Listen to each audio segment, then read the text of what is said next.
नमस्कार, आप देख रहे हैं प्रदेश का नंबर 1 और सबसे भरोसेमंद news channel India news Haryana और मैं हूं आपके साथ आयुष चित्रांश। किसान आंदोलन का समाधान कब निकलेगा? सड़कों पर बैठे किसान कब घरों की तरफ रुख करेंगे? 7 महीने से यही सवाल बरकरार है। किसान कृषि कानून को रद्द करने की मांग कर रहे हैं तो फिर सरकार इसको लेकर संशोधन की बात कह रही है। करीब 12 दौर की वार्ता हो चुकी है, लेकिन अब तक बात बनी नहीं है। केंद्रीय कृषि मंत्री नरेंद्र तोमर का आज भी बयान सामने आया, जिसमें उन्होंने साफ किया कि कानून रद्द करने की मांग के अलावा किसानों के दूसरे प्रस्ताव पर चर्चा के लिए वो तैयार हैं। अब किसान नेता राकेश टिकैत सरकार पर आंदोलन को दबाने का आरोप भी लगा रहे हैं। प्रदेश में गृह मंत्री अनिल विज ने हिंसा के रास्ते को गलत बताया है। तो आज की बड़ी बहस का सवाल यही है कि क्या आंदोलन का रास्ता हिंसा की तरफ अब जा रहा है? क्योंकि कल भी गाजीपुर बॉर्डर पर जो तस्वीरें देखी वो इशारा इसी ओर था। सवाल आज की बड़ी बहस का दूसरा यह है कि क्या आंदोलन को दबाने की साजिश रची जा रही है और आखिर ये साजिश कौन रच रहा है? सवाल इसके साथ ये भी है। सवाल आज की बड़ी बहस का यह भी है कि सरकार और किसान अगर दोनों तैयार हैं तो फिर किसका इंतजार हो रहा है? ये भी सवाल अपने आप में बहुत महत्वपूर्ण है, क्योंकि किसान भी कहते हैं वार्ता के लिए तैयार हैं, कृषि मंत्री भी इस बात को दोहराते हैं। इन्हीं सवालों को लेकर के खास मेहमानों के साथ आज हम चर्चा करेंगे, तो आप बने रहिए हमारे साथ।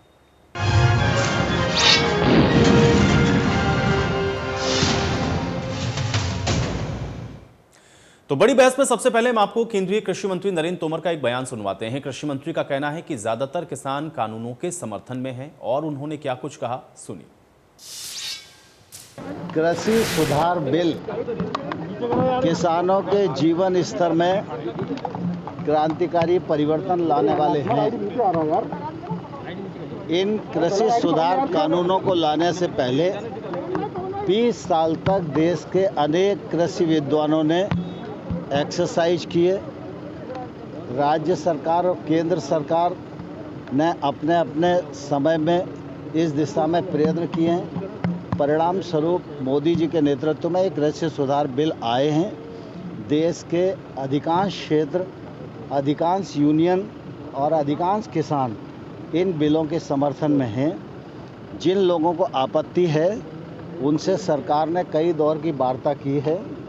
हमने किसान यूनियन के लोगों को कहा है, रिपील के अतिरिक्त कोई भी प्रस्ताव आपका हो तो भारत सरकार चर्चा करने के लिए तैयार है। तो एक तरफ सरकार वार्ता की बात कर रही है, यानी कि केंद्रीय कृषि मंत्री को आप सुन रहे थे, तो फिर वहीं किसान नेता राकेश टिकैत अब सरकार पर आंदोलन को दबाने और इसको तोड़ने का आरोप लगा रहे हैं। क्या कुछ राकेश टिकैत ने कहा, ये भी सुनिए। इसकी जनता पर कब्जा ही तो है। अब कोई वो तो चल रही नहीं कि यहाँ सरकार किसी की है करो सबकी बात सुन रही। वो तो कुछ लोग हैं जो कब्जा करके और पुलिस की ताकत पे अपना राज चलाना चाहते हैं। यही तो हालत हो रहा। ये वैचारिक क्रांति है और वैचारिक क्रांति को आप बंदूक से नहीं दबा सकते। आप बातचीत करो, जो मसले है उसका समाधान करो।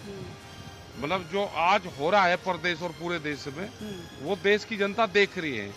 आप बंदूक के पुलिस फोर्स के ताकत पे उसको दबाना चाहते हो, वो जनता नहीं दबेगी। जिस उद्देश्य से आए हैं, हमारा है कि 3 कानून वापसी नहीं होंगे तो हम वापसी नहीं जाएंगे। हम धरना शांतिपूर्ण तरीके से धरना दे रहे हैं यहाँ पे, तो पीछे कैसे चल जाएंगे? तो वहीं किसान आंदोलन को लेकर के प्रदेश के गृह मंत्री अनिल विज ने भी क्या कुछ कहा, ये भी सुनिए। अब ये फ्रस्ट्रेट हो गए हैं ना जी।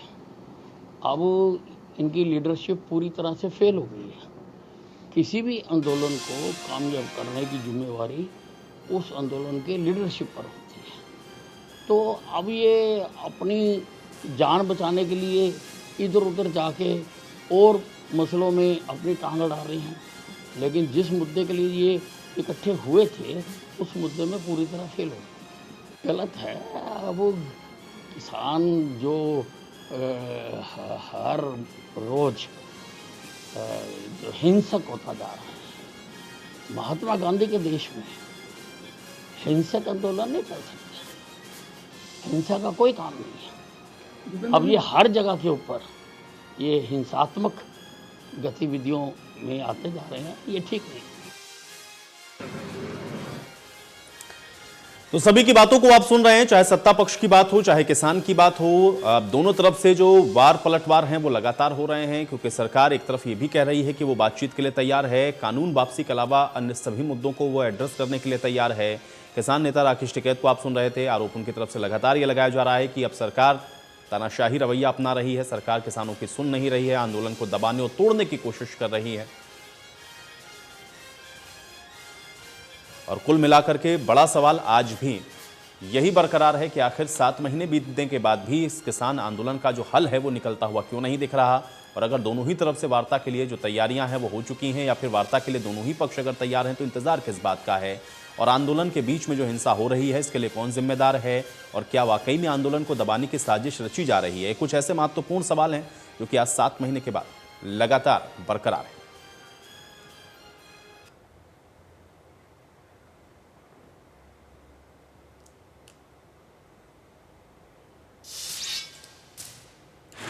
और चलिए अब इन्हीं तमाम सवालों के साथ आज की इस बड़ी बहस की शुरुआत करते हैं। कुछ मेहमान मेरे साथ जुड़ गए, उनका परिचय पहले मैं आपके साथ करवा देता हूं। हमारे साथ प्रोफेसर विधु रावल जी जुड़ रहे हैं, प्रवक्ता हैं भारतीय जनता पार्टी के। प्रोफेसर विधु रावल जी, बहुत स्वागत आपका। महिमा सिंह जी हमारे साथ जुड़ी हुई हैं, प्रवक्ता हैं कांग्रेस पार्टी के। महिमा सिंह जी, बहुत स्वागत आपका इस चर्चा में। सुखवंत सिंह जी हमारे साथ जुड़ रहे हैं, प्रवक्ता हैं इनेलो के। सुखवंत जी, आपका भी स्वागत। और राजेश दहिया जी हमारे साथ जुड़े हुए हैं, किसान नेता हैं। राजेश जी, आपका भी बहुत स्वागत है। राजेश जी, हमेशा की तरह चर्चा की शुरुआत में आपसे ही करूंगा, क्योंकि अभी हम लोग राकेश टिकैत को भी सुन रहे थे और उसके साथ साथ आज फिर से केंद्रीय कृषि मंत्री का भी हम लोगों ने बयान सुना। कानून वापसी के अलावा अगर आप लोग और मुद्दे पर बातचीत करना चाहते हैं तो उसके लिए सरकार तैयार है। और आप भी कई बार चर्चाओं में इस बात को राजेश जी कह चुके हैं कि बातचीत के लिए आगे बढ़ना चाहिए, एमएसपी पर निश्योरिटी मिल जाए तो कानून वापसी वाली बात को हम पीछे जा सकते हैं। आज कृषि मंत्री ने इस बात को कही है, इसको आप कैसे देखते हैं और क्या हम माने कि अब कुछ उम्मीद बन रही है बातचीत की, अगर सरकार इस बात को कह रही है। राजेश जी, आपका रिएक्शन चाहूंगा। आयुष जी, मैं छोटा सा किसान हूं, आपके चैनल पे 26 नवंबर के बाद से कंटिन्यू ज्यादातर आता हूं। आप मुझे मौका देते हो, आपका धन्यवाद है। मैं अपनी जो बात करता हूं उसमें कभी मुकरता नहीं हूं, लेकिन आज हमारे कृषि मंत्री के बयान से मुझे ये तो खुशी लगी कि उन्होंने ये तो मान लिया कि जो ये बैठे हैं बॉर्डरों पे ये किसान हैं। नहीं तो इससे पहले वो आंदोलनकारी कहते थे, कभी आक्रमणवादी कहते थे, कभी उग्रवादी कहते थे। आज उन्होंने ये मान लिया कि जो बॉर्डर पे बैठे किसान वो किसान है जो हमसे सेटिस्फाई नहीं है, और जो सेटिस्फाई है वो अपने खेतों में काम कर रहे हैं। उन्होंने आज हमें कृषि मंत्री ने हमें किसान मान लिया, इसका धन्यवाद। रही बात वार्ता की, किसान कभी भी पीछे नहीं हटा वार्ता के लिए। जब भी प्रधानमंत्री ने हमें आदेश दिया हम उनके लिए तैयार, कृषि मंत्री बुलाया तब उनके लिए तैयार, अगर कौन कोई पीएम ऑफिस है उसके लिए तैयार। लेकिन न तो आपने देखा आज तक को फोन नहीं आया है, कृषि मंत्री उसी बात पर अटे हुए हैं कि कानून वापसी नहीं होंगे, आप बैठे रहो ले जाओ, क्योंकि प्रधानमंत्री ने उनको बोल रखा है कि कृषि कानून वापसी के अलावा और कोई हमारे पास लेकर नहीं आया है। अभी आपने गृह मंत्री विज का भी बयान हमें सुनाया, मैंने देखा कि विज साहब कह रहे हैं कि इनका जो है नेतागिरी, जो मतलब हमारे जो नेता हैं जैसे टिकैत साहब हैं, सुनील साहब हैं और जितने भी बड़े बड़े नेता हैं उनको सिस्टम नहीं रहा। मैं देखना चाहता हूं कि हमारे जो गृह मंत्री जी हैं उनका सिस्टम क्या था कि वो डीजीपी के खिलाफ होके और उनको चेंज करने के लिए लिखते हैं और सीएम साहब उनके लिखे हुए को टर्न डाउन कर देते हैं।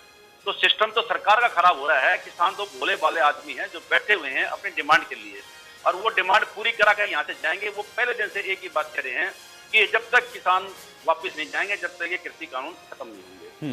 रही बात नहीं, लेकिन राजेश जी फिर बात अटकी क्यों हुई है? क्या आप ये कहना चाह रहे हैं कि सरकार कहती तो है, केंद्रीय कृषि मंत्री भी कहते हैं, प्रधानमंत्री भी कहते हैं एक फोन कॉल की दूरी है, लेकिन वो दरअसल हो नहीं रहा है, प्रैक्टिकली नहीं हो रहा है या ग्राउंड पर दिख नहीं रहा है, वार्ता की ओर बढ़ते हुए नजर क्यों नहीं आते हैं? क्योंकि आप भी कई बार चर्चाओं में इस बात को कह चुके हैं, बीजेपी के प्रवक्ता भी इस बात को कहते हैं, ये चर्चा हो क्यों नहीं पा रही है? 12वें दौर के बाद से क्यों अटकी हुई है? ये सवाल अभी भी बरकरार है। दहिया जी, देखो जी, हमारे जो प्रधानमंत्री नरेंद्र मोदी जी हैं वो एक यशस्वी प्रधानमंत्री हैं।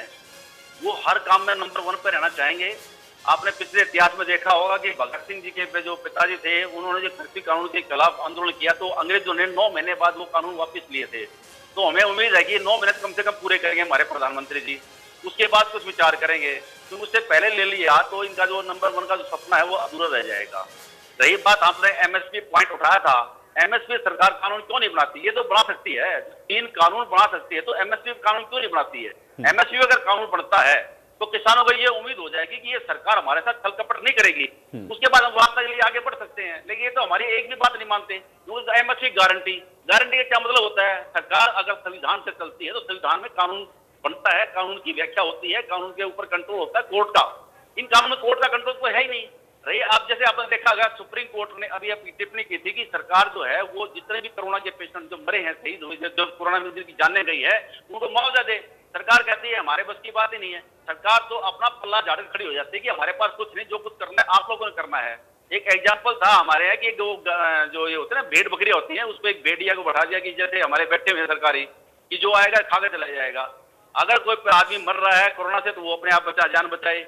डॉक्टर जैसे आज डॉक्टरों का दिन है, हम उनको धन्यवाद कर रहे हैं। जो काम डॉक्टरों ने किया वो एक अच्छा काम किया है, जो सरकार ने करना चाहिए था, जो सिस्टम सरकार ने नहीं बनाया था। लेकिन सरकार अब भी उस बात को देती है। आज भी हमारे मुख्यमंत्री जी वहां मीटिंग कर रहे हैं कि जो नया कोरोना तीसरी लहर है उसमें क्या करेंगे, उसमें कुछ सॉल्यूशन निकलता। जो कुछ करना है डॉक्टरों ने करना है, इंसानों ने खुद करना है। रही बात हमारे जो किसान कानून जो बने हुए हैं, इससे हमें 6-7 महीने हो जाए, 9 महीने हो जाए, 1 साल हो जाए, हमें इस बात की शांति है कि हम इनको वापस करा कर जाएंगे।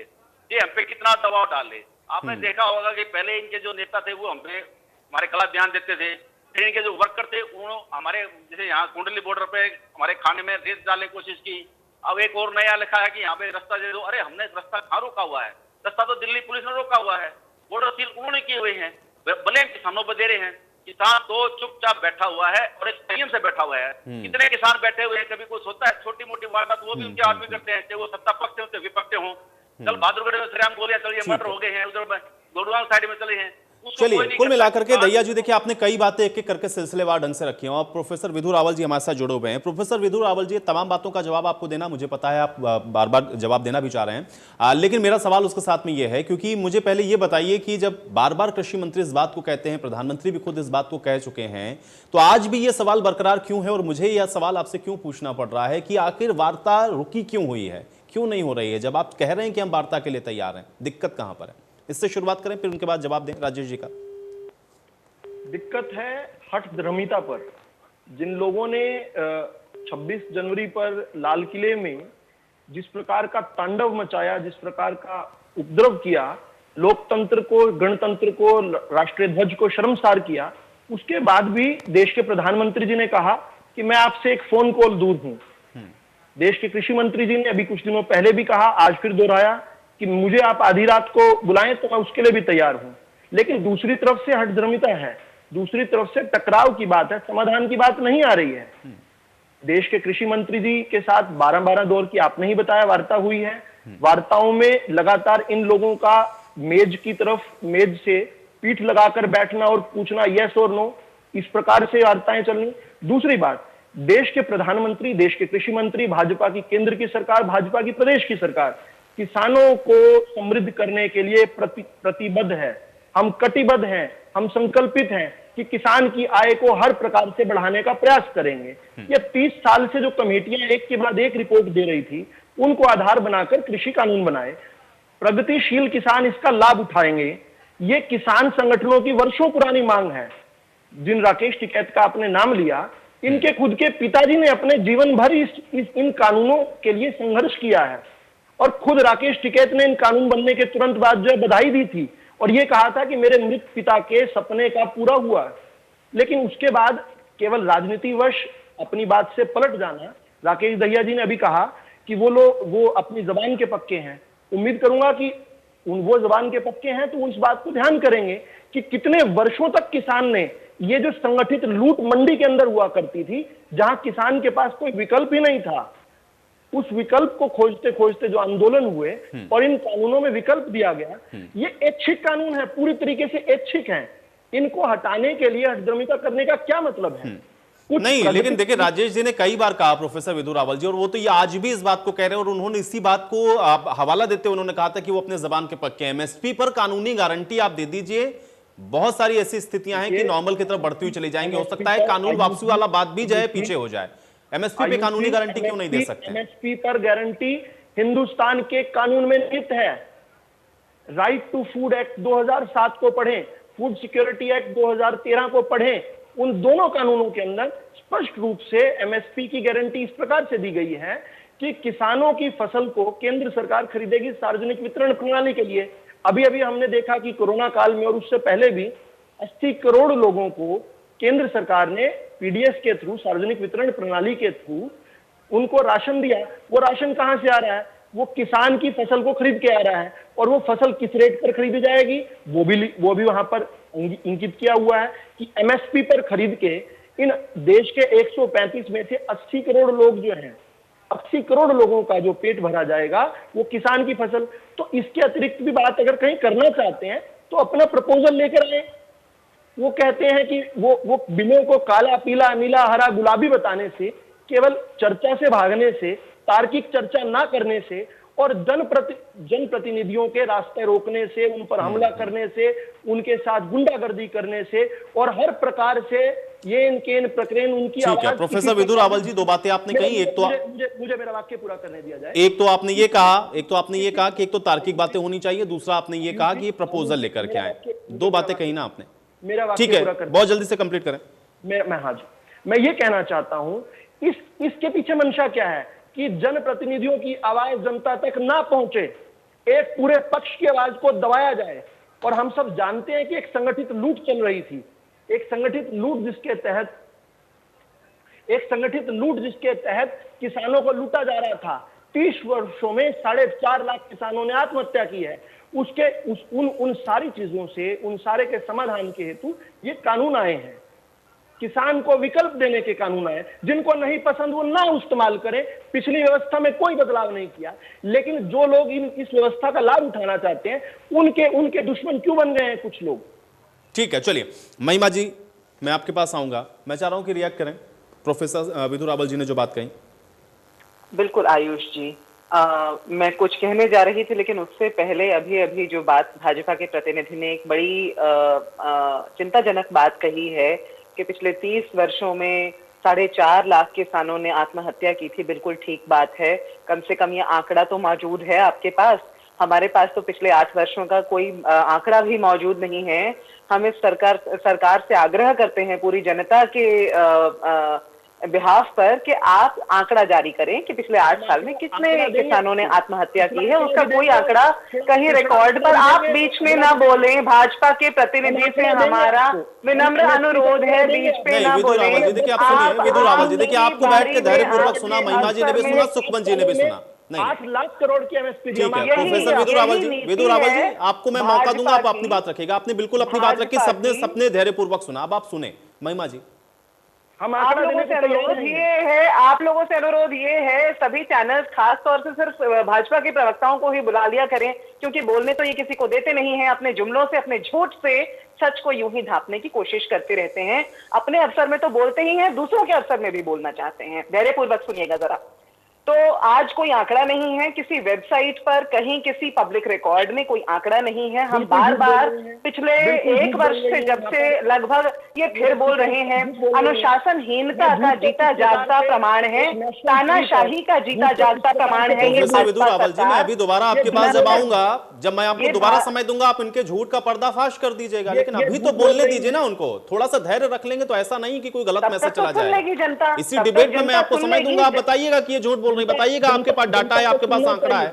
लेकिन अभी आप उनको बोलने दें कि ऐसे चर्चा डिस्टर्ब होती है, फिर आप बोलेंगे, आपके बीच में वो बोलेंगी, आप भी अपनी बात नहीं रख पाएंगे। इसलिए बोलने दें विदुर रावल जी, उनको बोलने दें। देखिए सबको बोलने का अधिकार है यहाँ पर, और मैं सबको समय बराबर से दे रहा हूँ। प्रोफेसर विदुर रावल जी, देखिए ऐसे नहीं होगा। देखिए समय खराब करने से कोई फायदा नहीं, ना आपका फायदा ना उनका फायदा। समय मैं सबको दे रहा हूँ, महिमा जी को कंप्लीट करने दे पहले। भयभीत भाजपा, भयभीत सत्तासीन पार्टी किसी को सच न कहने देना चाहती है, न जनता को सच सुनने देना चाहती है।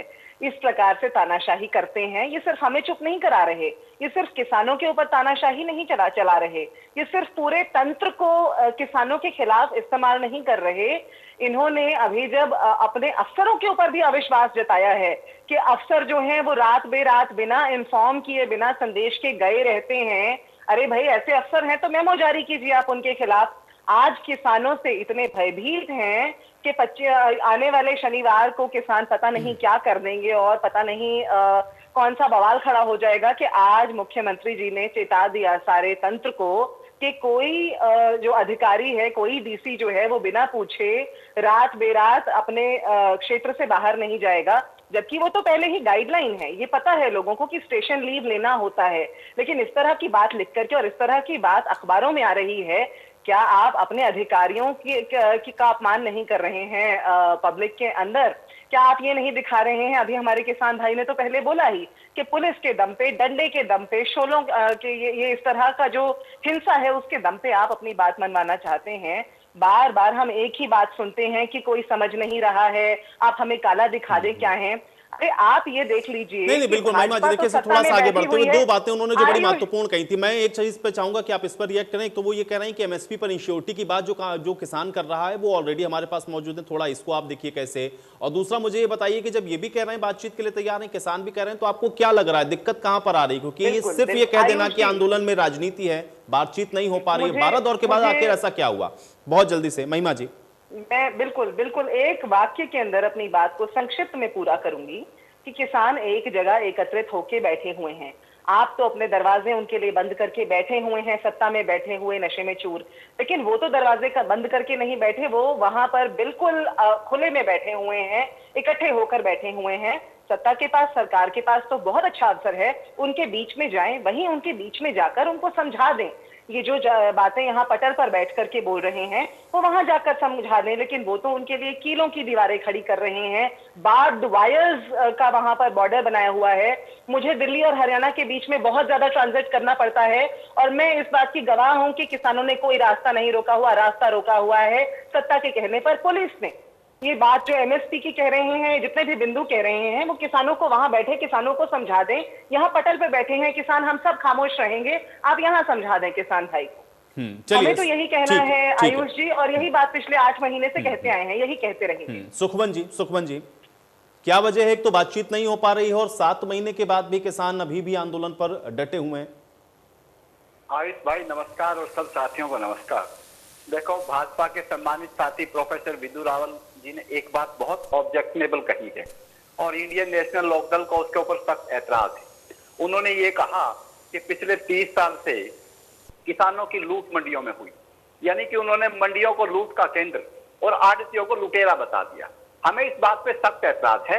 हमारे आड़ती भाइयों ने किसानों को बिल्कुल भी नहीं लूटा। Indian national Lokdal professor Vidu Rawal की इस स्टेटमेंट का सख्त ऐतराज करती है और इसको कंडेम करती है। दूसरी बात, उन्होंने ये कहा कि फूड सिक्योरिटी एक्ट में एमएसपी है। देखिए आयुष भाई, प्रत्येक स्टैट्यूटरी इंटेंट होती है किसी भी कानून को लाने के, और फूड सिक्योरिटी एक्ट में कंज्यूमर की सिक्योरिटी के लिए वो एक्ट लाया गया था। वहां पे एमएसपी किसान के लिए हो ही नहीं सकती। प्रोफेसर विदु रावल जी या तो नॉन लॉ बैकग्राउंड से हैं या उनको इसके बारे में पता होना चाहिए कि फूड सिक्योरिटी एक्ट क्यों लाया गया था और उसमें एमएसपी कैसे हो सकती है। वहां पर किसान का जिक्र नहीं है, वहां पे कंज्यूमर का जिक्र है। वहां पे फूड सिक्योरिटी जो कंज्यूमर के लिए प्रोटेक्ट की गई है, तो वहां पे एमएसपी कैसे हो सकती है? आयुष भाई, ये बहुत एक साफ सी बात है कि इन्होंने 35 करोड़ और 80 करोड़ का जो जिक्र किया। अब 35 करोड़ किसान जब उसको अन्न को पैदा करेगा तभी तो 80 करोड़ खाएगा ना। और वो जो 35 करोड़ है वो उस अन्न को पैदा करने में जब उसकी आर्थिक स्थिति सुधरेगी तो ही तो पैदा करेगा ना। नहीं तो हमने देखा कितने, इन्होंने खुद कहा कि कितने किसानों ने आत्महत्या की, वो कितने किसानों ने किसानी को छोड़ दिया। अब आप ये सोचिए कि अगर किसान किसानी छोड़ देगा तो वो 80 करोड़ जो कंज्यूमर, समय दूंगा विदु रावल जी आपको, मैं पूरा समय दूंगा, सबकी बातें हो जाए एक बार। अब मेन बात ये है कि एमएसपी किसान को मिलनी चाहिए, उसी से उसकी आर्थिक स्थिति निहित होती है, उसी से उसकी आर्थिक स्थिति प्रोटेक्ट भी होती है। अब यहाँ पे फूड सिक्योरिटी एक्ट का कोई रिलेवेंस नहीं है इस बात का। दूसरी बात आपने ये कही कि अब वार्ता की बात, तो देखो आयुष भाई, सरकार साफ है, कभी किसानों को आतंकवादी कहती है, कभी अलगाववादी करती है, कभी विदेशी फंडिंग की बात करती है, उनसे वार्ता भी करती है। दोहरा चरित्र सरकार का है। और वो अब जब किसान एक बात पे है कि आप विद इंस्टेंट इफेक्ट तीनों कानूनों को वापस लेकर के और एमएसपी के कानून की गारंटी आप दे दें, कानून गारंटी दे दें, उसके बाद आप कोई बात कर लें। प्रोफेसर विदु रावल ये कहते हैं कि प्रपोजल दें, तो ये बताए प्रोफेसर विदु रावल जी कि इन तीनों कानूनों का प्रपोजल किसने दिया? अब ये कहते हैं कि जो सही किसान है वो इससे सेटिस्फाई है, तो वो सही सेटिस्फाई किसान कौन है वो आगे आकर के बताता क्यों नहीं कि हम सेटिस्फाई, इनको लगे रहने दो। ये भाई बिल्कुल इस सरकार का वो गलत रवैया है। और मुझे आपकी भी एक बात के ऊपर सख्त ऐतराज है, जो आपने कहा कि किसान आंदोलन के बीच में हिंसा की जो बात की, कोई हिंसा नहीं है। तो जितने भी घटनाएं हुई सब घटनाओं की जांच जारी है और बिना जांच के आप बिल्कुल ये नहीं कह सकते कि हिंसा किसानों ने की। मुझे आपके शब्द के ऊपर भाई ऐतराज है। नहीं, मैंने कब कहा कि किसानों ने हिंसा की? किसानों के आंदोलन के बीच में हिंसा की तस्वीरें आई, आप उसको समझिए। हिंसा की तस्वीरें जो आई, के बीच की हिंसा की तस्वीरें आई, तो आपने ये नहीं। इसका मतलब ये हुआ ना किसान आंदोलन के बीच नहीं नहीं नहीं। और देखिए सुखमन जी मुझे बहुत अच्छे से पता है मेरी जिम्मेदारी क्या है और मुझे क्या बोलना है क्या नहीं बोलना है, ये मुझे बहुत अच्छे से पता है। ठीक है, आपको ऐतराज है, आप ऐतराज जता सकते हैं, लेकिन मुझे पता है कि मेरी जिम्मेदारी क्या और मुझे क्या कहना है क्या नहीं कहना है। दहिया जी मुझ पर एक सेकंड विदु रावल जी, मैं आऊंगा, थोड़ा सा धैर्य रख लें, एक एक करके मैं सबको समय दे रहा हूं। राजेश दहिया जी, मैं चाह रहा हूं कि विदु रावल जी की बात का जवाब दें। तो उन्होंने कहा कि तार्किक बात आप करिए, तार्किक बात होगी तो हम लोग उस पर डिस्कशन के लिए भी तैयार हैं। और दूसरा जो जिस ओर वो जिक्र कर रहे थे कि आपके जो नेता रहे उनके पुराने स्टेटमेंट को भी कोट करते हुए उन्होंने बताया कि जो बरसों की मांग थी वही तो ये पूरा कर रहे हैं ना। दोनों ही बात पर रिएक्ट करें राजेश जी। आयुष जी, पहला पॉइंट तो ये है कि हमारे जो बीजेपी के प्रवक्ता है उन्होंने कहा था कि किसान जो है तख्ती लेके बैठ गए थे और बोले नहीं थे। अब आप ये देखिए कि जो बीजेपी का स्पोक्स पर्सन है वो किसी आदमी को बोलने नहीं देता, अपना समय तो लेता ही है। मैंने पिछले डिबेट में कहा था कि जो बीजेपी का प्रवक्ता होता है वो अपना समय लेता है और हमारे समय में बीच में बोलता है। तो ऐसे जो हमारे वहां मंत्री थे बैठे हुए वार्ता में, वो किसानों को बोलने नहीं देते थे, इसलिए किसानों ने उसका ऑब्जेक्शन करने के लिए अपने मुंह पे पट्टी लगा के उंगली लगा के बैठ गए थे कि जो तुमने बोलना बोल लो। हमने अब फिर भी तो बोला ना आयुष जी, ये रुकता ही नहीं है। दूसरी बात है, इन्होंने ये कहा था कि लाल किले पर चला गया। अरे लाल किले पर चले गए तो उन्होंने कौन सा तिरंगा का अपमान कर दिया, कौन सा तिरंगा नीचे डाल दिया? बाईपास से लेके लाल किला 20 किलोमीटर तक है। मेरी बात सुनिए आयुष जी, लाल किला जो है वो 20 किलोमीटर है। इनका प्रशासन क्या कर रहा था, पुलिस क्या कर रही थी? बीच में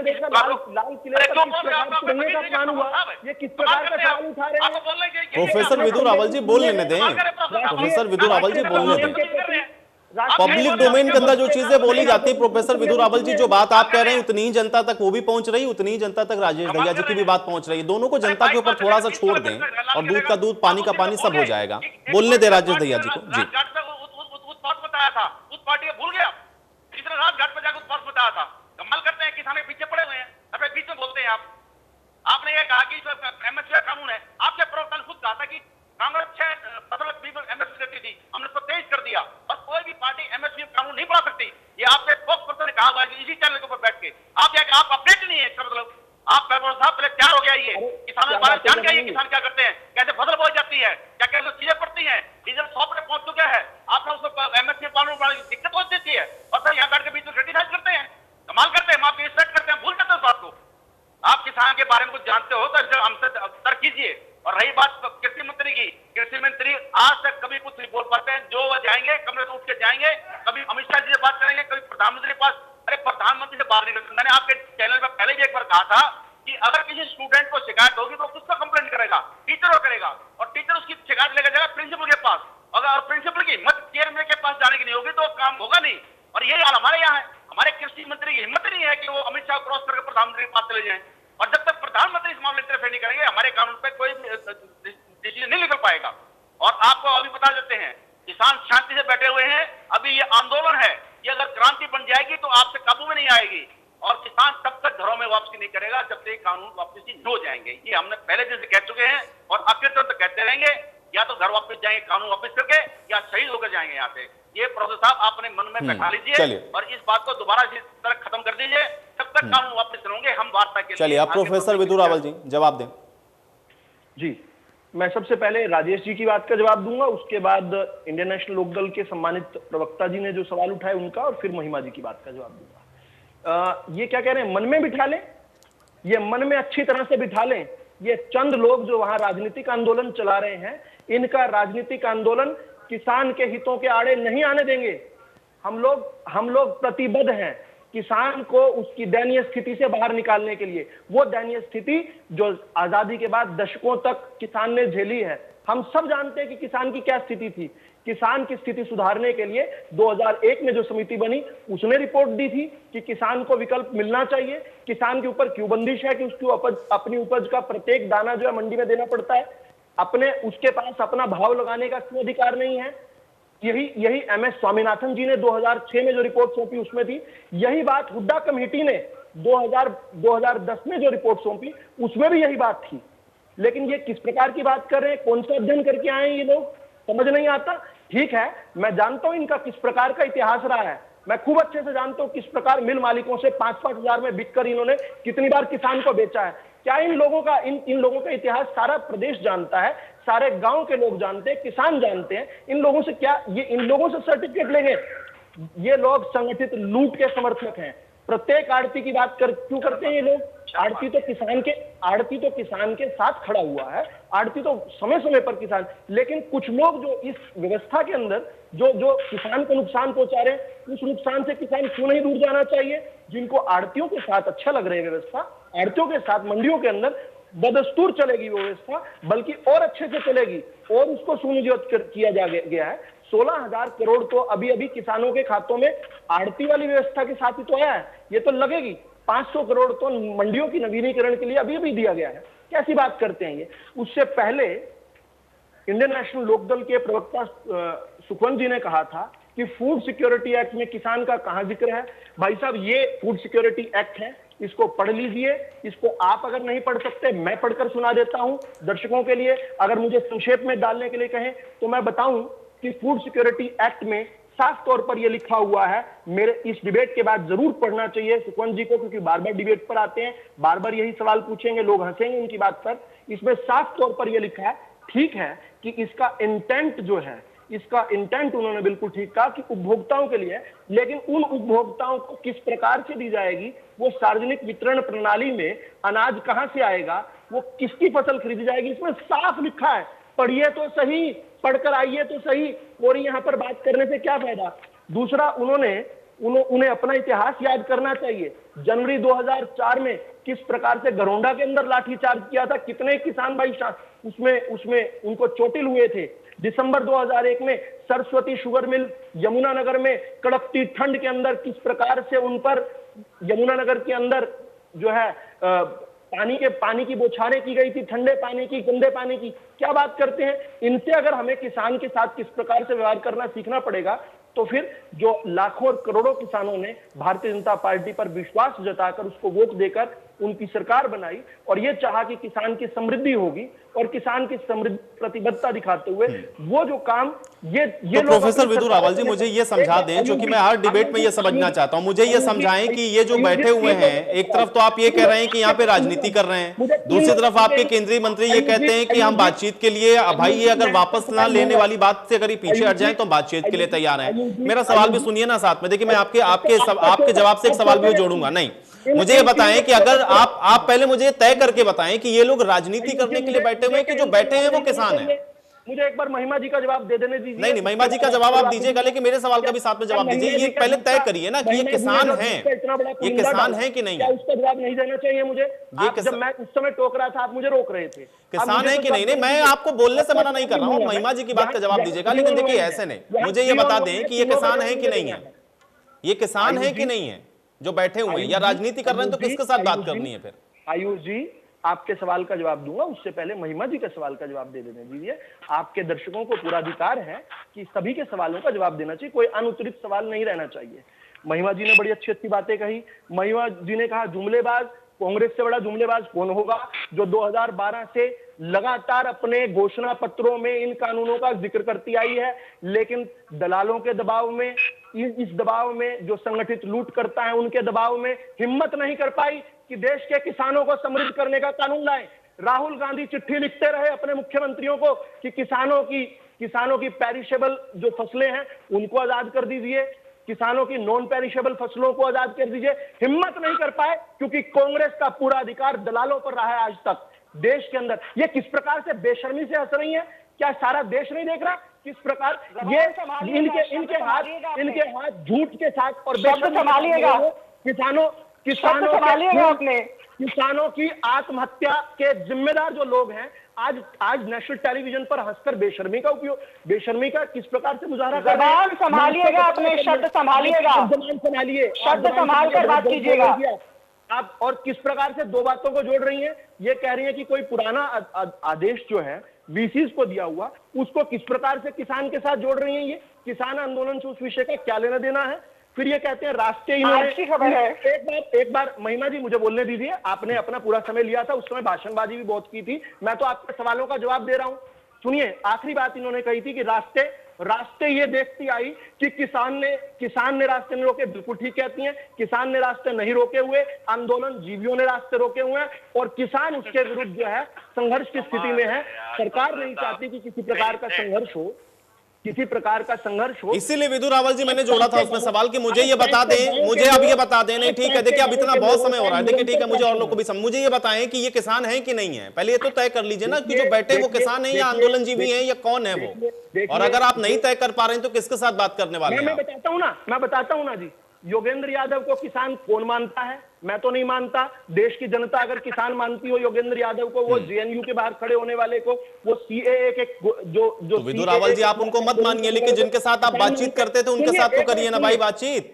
क्या एक योगेंद्र यादव ही किसान नहीं है वहां पर? सिर्फ एक योगेंद्र यादव या एक गुरनाम सिंह चंडूनी या एक राकेश टिकैत, उसके अलावा भी वहां पर किसान के पूरे जत्थेबंदियां हैं। आप बुलाइए तो सही भाई। जत्थेबंदियों के लिए बहुत अच्छे काम है। जत्थेबंदियां पंजाब से आई हैं, हरियाणा के अंदर हैं, स्वागत है उनका, हरियाणा में रहें, अच्छे से रहें, लेकिन रास्ते ना रोकें। जत्थेबंदियों को करना चाहिए कुछ काम। क्या करना चाहिए? मैं 2-3 आपको काम बताता हूं, आप अगर समय दें तो मैं 2-3 काम छोटे छोटे से बताता हूं। सबसे पहला तो करना चाहिए जत्थेबंदियों को पंजाब की कांग्रेस सरकार के खिलाफ आंदोलन करना चाहिए। क्यों करना चाहिए? पंजाब के गन्ना किसान को कांग्रेस की सरकार 320 रुपए क्विंटल रेट दे रही है।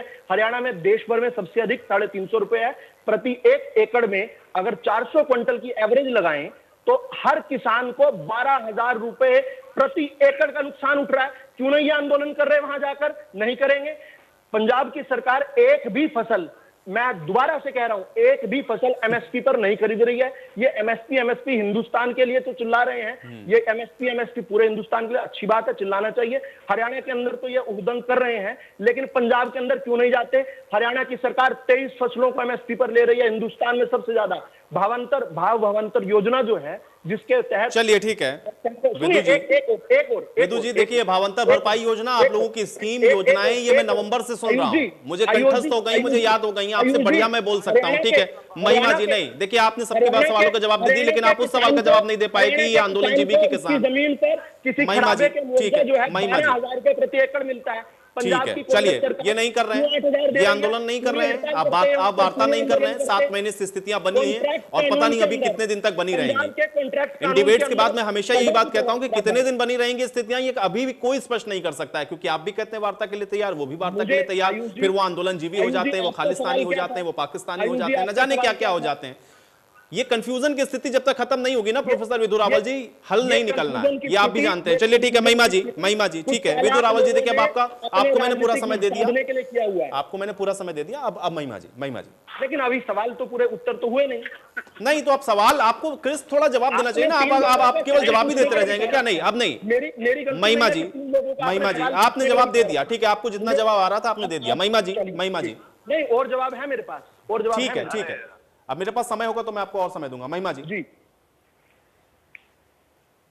आयुष जी, हम तो हंसेंगे और जनता भी हंस रही है इनकी लाचारी पर, विवशता पर, इनकी बेचारगी पर, भयभीत होने पर, जो डरे हुए। खुबैब ताबिश जी ने बहुत खूब कहा है, मुलूकियत इबारत खून से, आहों से, अश्कों से, हुकूमत के अंधेरों को खिलाफत ही करे रोशन। तुझे ता फख्र की शोलों पे तेरी हुक्मरानी है, मगर ये देख चिंगारी जलाती है तेरा फिर मन। तो खिलाफत विरोध इस देश के अंदर किसी भी तरह के प्रदर्शन को इस तरह की जोर आजमाइश से न रोक पाने की जो विवशता और जो बेचारगी हम इस पटल पर देख रहे हैं आयुष जी, वो बिल्कुल वो दयनीय है। दरअसल वो हंसने के लायक भी नहीं है, वो दयनीय है। लेकिन जिस प्रकार से हम देख रहे थे वही बार बार चीजें लेकर आ रहे हैं, ये लगता है कि अभी भी शांत नहीं होंगे। दुख तो ये है कि शिक्षक हैं लेकिन खुद अनुशासन नहीं जानते। दुख इस बात का है कि न सिर्फ भाजपा के प्रतिनिधि हैं मगर उस तबके से आते हैं जो हमारा भविष्य बना रही है। अनुशासन सीखें और अनुशासन सिखाएं। आपकी बारी में धैर्यपूर्वक बैठे थे हम। तो खैर आयुष जी, हम बार बार फिर वही बात दोहराते हैं। यदि आपकी कनपटी पे बंदूक रख के कोई आपको कहे कि आपका भला करने जा रहे हैं, ये देखो भला कर रहे हैं आपका, आप मान लेंगे? गलत तरीके से अध्यादेशों के रास्ते से कानून लेकर आए गए, यही गलत है, वहीं सिरे से खारिज हो जाते हैं। पब्लिक डोमेन में आप नहीं लेकर आए चर्चा के लिए, ना आपने विशेषज्ञों को शामिल किया, ना आपने किसानों को जो अफेक्टेड क्लास है, ये फिर बोलते जा रहे हैं बीच में, ये बोलने नहीं देंगे क्योंकि ये नहीं चाहते कि जनता तक सही बातें पहुंच जाए। ये कुछ समझ नहीं आ रहा आयुष जी, हमें भी और जनता को भी नहीं आ रहा होगा। ये भाजपा की अनुशासनहीनता, ये शिक्षक भी है, भाजपाई भी है। जनता बहुत समझदार ये दुखद है कि यदि ऐसे अध्यापक अनुशासन सिखा रहे हैं कॉलेजों में, बहुत दुखद है। आप धैर्य रखिए, हम तो जो हमें कहना है वो अपने अवसर में कहेंगे, अपने 5 मिनट में। आयुष जी, इन्हें ये आश्वस्त कर दें, हम वो कहेंगे और जोर जोर से कहेंगे जो हमें कहना है, आवाज बुलंद करके कहेंगे कि ये सरकार जनता के साथ धोखा करके, कृषियों के साथ धोखा करके, बैकडोर एंट्री से इन कानूनों को चोर रास्ते से जनता के ऊपर, किसानों के ऊपर थोपने में आई है और ऊपर से ये कह रही है कि हम किसानों की व्यवस्था को बदल कर रहेंगे। अजी, आपको बदल कर रहेगी ये जनता, ये आश्वस्त हो जाए भाजपा के बदल कर रहेगी। आयुष जी, हमारा शुरू से स्टैंड यही है, आज भी यही है। ये कानून चोर रास्ते से लाए गए, ये कानून गलत रास्ते से लाए गए, ये कानून पारित नहीं किए गए तरीके से, इसलिए इन्हें खारिज होना चाहिए। किसानों की बात बिल्कुल सही है, किसानों की बात मानकर इन्हें खारिज करके दोबारा से अपनी गलती मानकर नतमस्तक होना चाहिए और दोबारा से ये लगातार साथ बोल रहे हैं, ये लगातार साथ बोल रहे हैं कि कहीं हमारी सही बात जनता तक न पहुंच जाए। लगातार साथ बोल रहे हैं, घुटनों पे टिके लोग। प्रोफेसर विदु रावल जी, थोड़ा सा धैर्यपूर्वक बैठ जाइए, थोड़ा सा धैर्यपूर्वक बैठिए ना। सुनने का मादा नहीं तो सवाल मत उठाइए प्रोफेसर विदु रावल जी, अगर सुनने का मादा नहीं है तो सवाल मत उठाइए। आज सत्ता में बैठकर इतना तरस रहे हैं कि दूसरों का अवसर भी खुद ही खा जाना चाहते हैं और यहाँ बैठकर शिष्टाचार भी भूल जाते हैं। बेशर्मी जैसे शब्द अपने प्रतिपक्षियों के लिए यहाँ बैठकर बात करते हैं। बेशर्मी, अरे सही प्रकार के शब्द तो सीख कर आइए, आपको तो बोलने का अंदाज भी मालूम नहीं है। आयुष जी, मैं अपनी बात को विराम देती हूँ क्योंकि ये अनुशासनहीनता वाली संस्कृति वाले लोग तो विराम देंगे नहीं। मैं अपनी बात को विराम देती हूँ। चलिए सुखवन जी। आयुष भाई, पहली बात तो ये प्रोफेसर विदु रावल जी ने जो कहा कि फूड सिक्योरिटी एक्ट में जो एमएसपी की गारंटी दे रखी है, तो चलो एक मसला तो हल हुआ। ये अपनी कृषि मंत्री या प्रधानमंत्री जी के मुंह से ये कहलवा दें कि भाई एमएसपी की गारंटी तो फूड सिक्योरिटी एक्ट में है। प्रोफेसर विदु रावल जी इतनी एक हल हो चुका है एक बात का इनके अनुसार कि फूड सिक्योरिटी एक्ट में जब एमएसपी की गारंटी है तो वो अपने कृषि मंत्री या प्रधानमंत्री जी के मुंह से कहलवा दें। किसान उसको अगर वो है तो फिर इसमें इसको बताने में इनको क्या तकलीफ है। देखो, गलत बयानी नेशनल टेलीविजन पर बैठ करके जब इतनी जनता देख रही है, वो फूड सिक्योरिटी एक्ट कंज्यूमर को प्रोटेक्ट करने के लिए, किसानों को प्रोटेक्ट करने के लिए नहीं है। दूसरी बात ये है आयुष भाई, दूसरी बात ये, एक बार कहीं इनको रोके, मैं इनके बीच में नहीं बोलता, मैं किसी के बीच में नहीं बोलता। दूसरी बात जो ये है कि जो किसान, मेरे बड़े भाई राजेश दहिया जी किसान नेता के रूप में जो उन्होंने बात कही वो बड़ी मैटीरियल है, उस बात को नोट कर लेना है कि किसान जो है तब तक वापिस नहीं जाएंगे जब तक इन कानूनों की वापसी नहीं हो जाएगी। और इंडियन नेशनल लोकदल चौधरी अभय सिंह चौटाला और अब चौधरी ओम प्रकाश चौटाला जो रिहाई के बाद बाहर आए हैं, इस बात के लिए दर्शित हैं कि हम किसानों के साथ तन मन धन से साथ हैं और जब तक तीनों काले कानून वापस नहीं हो जाएंगे, क्योंकि ये किसानों कॉर्पोरेट के फायदे के लिए और किसानों की जमीनों को छीनने के लिए बनाए गए हैं आयुष भाई, जब तक ये वापस नहीं हो जाएंगे। और सही कहा डॉक्टर महिमा सिंह ने, बड़ी अच्छी बात कही कि ऑर्डिनेंसेस के रूप में इनको लेकर आने की आवश्यकता क्या थी। जब ये एक रेफरेंडम करा ले पूरे देश में और इस बात का जब किसान कहे कि ये ठीक है तो लागू कर दें। अब ये जब कोविड-19 के बीच में जब पूरा देश संकटग्रस्त था, पूरा विश्व संकटग्रस्त था, इनको ऑर्डिनेंस के रूप में लेकर के आने की आवश्यकता क्या थी।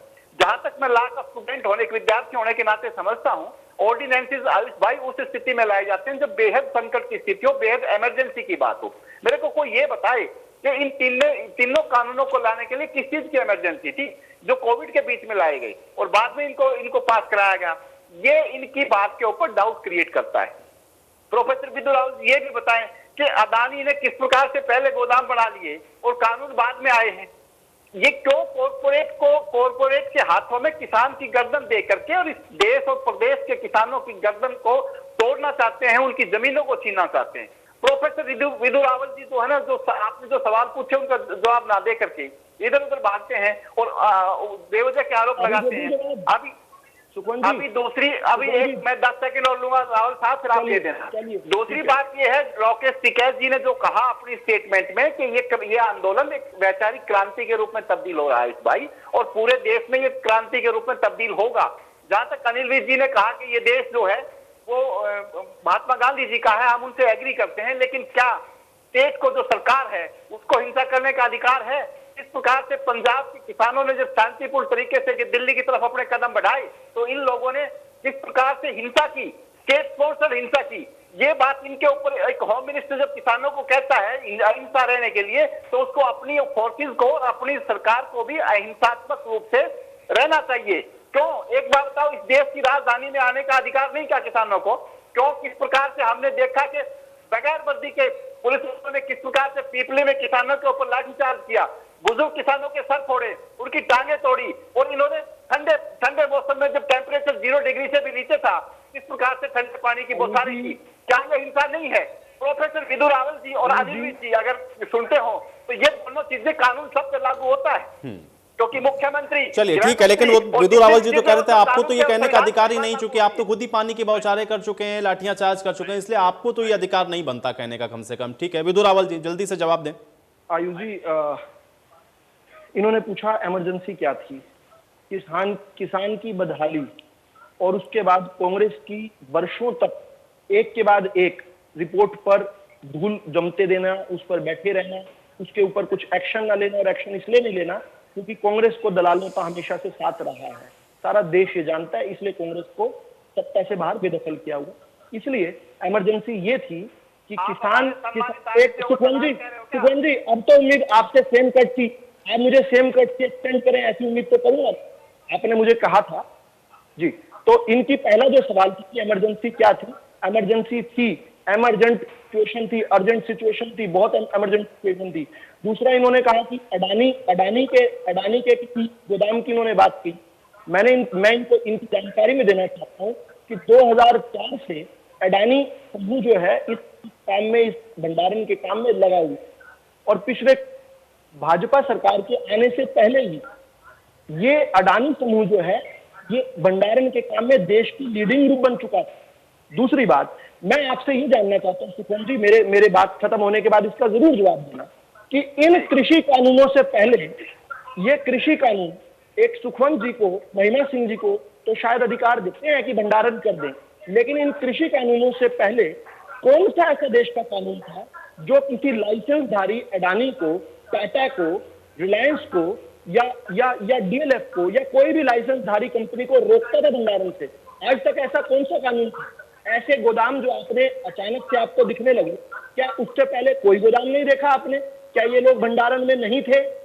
ऐसा कौन सा कानून था हिंदुस्तान का? क्योंकि ये लॉ के स्टूडेंट हैं, लॉ के बहुत अच्छे विशेषज्ञ हैं, तो जरूर देश को बताएं कि कौन सा कानून रोकता था। तीसरा इन्होंने एक बड़ी आपत्तिजनक बात कही, इन्होंने कहा अहिंसात्मक आंदोलन। ये अहिंसात्मक आंदोलन के जरा टाइमलाइन को स्टडी कर लें।